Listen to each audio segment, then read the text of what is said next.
Today is the 5th of January, 2022.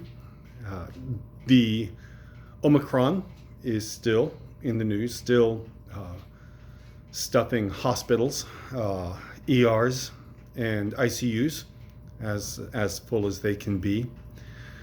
The something that has been regularly reported about the Omicron is that it has a much higher rate of infection. Transmissibility is much higher, but mortality is lower. And the two intervening phases of incubation and morbidity, morbidity being how sick it makes a person, are both higher and lower, respectively. The interesting thing,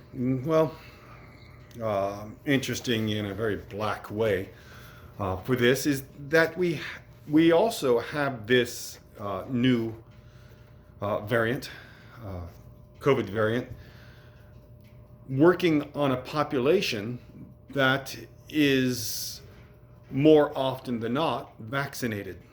And so we should find a lower infection and all the way through with morbidity and mortality for the population of the United States. The one thing I think needs to be mentioned,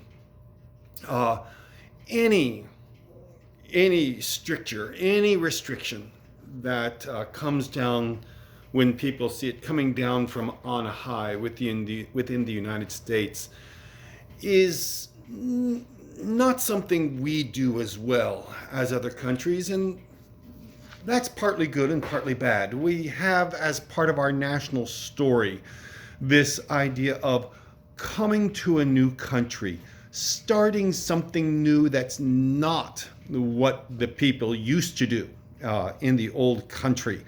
This idea of rule by divine right is not something that we wanted in this new country. We wanted a republic from the age of reason to be able to say that we are going to attempt and see what happens when we have a representative democracy where we make our own way and make our own decisions. And that's a wonderful thing, that idea of the rugged individualist. That's a wonderful thing. Now, for things that, like now we all need to work together to defeat the Omicron, to defeat the COVID virus. That is not going to be something that is going to naturally fit our national character. And that is neither good nor bad. In this case, it's going to cause a bunch of people to be dead, but in other cases, it fits us very well. We can try as individuals to do the best we can, as everyone does all around the world. But as I say, when the government says, "All right, now we all need to work together, and we all need to do this," it's difficult to do, and doesn't quite fit with our national character. And I don't think that's necessarily a bad thing, but needs to be taken into account. As we see some sectors of the population being less amenable to the vaccine. The Omicron, however, as we know, is a little bit less sickening, you might say, and a little bit less deadly. Now, here, however, is the trick. If you increase a virus's transmissibility by 50% and decrease, for example, its mortality, its death rate, by 25%, then you are going to have a lower death rate. Of course, the death rate for infected people is 25% less. Good thing. But if the transmissibility is 50% more, then the absolute number of people that are going to die is going to be greatly increased. If you put more in, then if you put a lot more in, then the amount you get out is going to increase. And that's not going to be a pleasant increase because, as we said, the morbidity is less. And that means it is going to, for those who do die, it's going to be a much more lingering illness. It is no fun either to be the person who is slowly wasting away to their death, nor is it efficient use of our medical infrastructure to have these people lingering in the hospitals, in ICU, on the ventilators.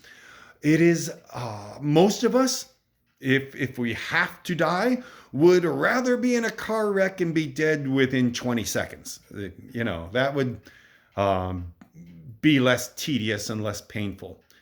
But what we're seeing now is a lot of people, a lot of younger people. Notice that they are younger. Why is that?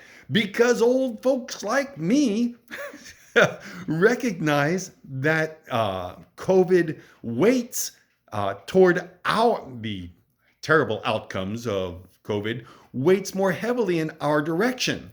So we're far more motivated to run out there and get the vaccine and get boosted. Younger people, they go, ha, ha, ha, you know, or their parents go, oh, it's my child. I'm not sure in any way. Children are less susceptible. And so what you have is the universe, the set of people who are most susceptible, who are not vaccinated, turn out to have a larger number of younger people. These are the people who are susceptible because they have not been vaccinated. Therefore, they are the universe of people that you're going to choose from to get infected, to go through the incubation, to get sick, and to die. So when you hear people very excited and saying, this is great, the mortality rate is less, that makes no difference if the number of absolute people who die increases because the transmissibility, the infection rate has gone up so high. Because the number of people who die is not the numerator over the denominator of number of people infected. That makes no difference. Obviously it makes a difference, but the real ratio we're looking for is the top number being the number of people who die over the fixed number of people living in the United States. That's the number we care about because that's going to be the people that die who we know. That's going to be the people who die of the entire population. And that's going to be the rate that is going to which we are going to be held responsible in our efforts to do what we can to slow the spread and to save lives.